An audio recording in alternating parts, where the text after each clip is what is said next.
Rise in raven populations around the world is impacting us here at home and Northwestern Energy crews in rural Montana. Northwestern is responsible for maintaining the 500 kV lines from Colstrip to Townsend, but birds have been making that task difficult. KPAX's Evelyn Schultz explains how the company is finding relief from this sticky situation in tonight's On Special Assignment report.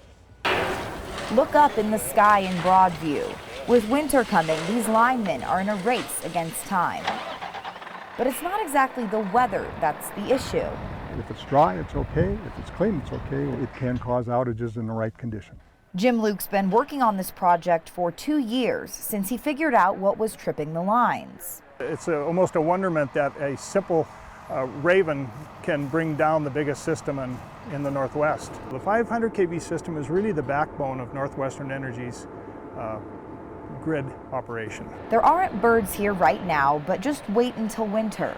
That's when thousands of ravens will roost on the 500 kV lines. I've learned a lot about birds over the last few years here that I didn't really ever want to know. The problem? The ravens' droppings. Also called mute, they can cause outages if they build up in the wrong spot. Of course, gravity works, that stuff falls down and contaminates the insulators. When the mute cakes up and we have fog come in and allow for a transfer path through the tower, those, when they trip the line, do not re-energize. So we have to clean them. They can't totally stop the birds from roosting on the lines, but Luke says they may have found a solution. The crew builds bird deterrents. They look like this. Then they climb to the top of these towers to install them. Their goal, control where the birds go to the bathroom.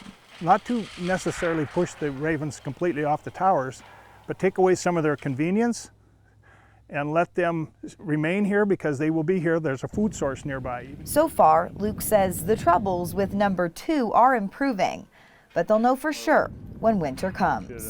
Hopefully by next year at this time, we're going to be looking at a lot of towers that are pretty clean that have these new spike strips put on. Reporting from Broadview, Evelyn Schultz, MTN News. There's got to be an Edgar Allan Poe tie-in with that story somewhere. Yeah. Yeah, the energy company is installing the spikes in 7 specific spots across the state where birds hang out the most, including near Broadview, Harleton, and Pompey's Pillar in the east.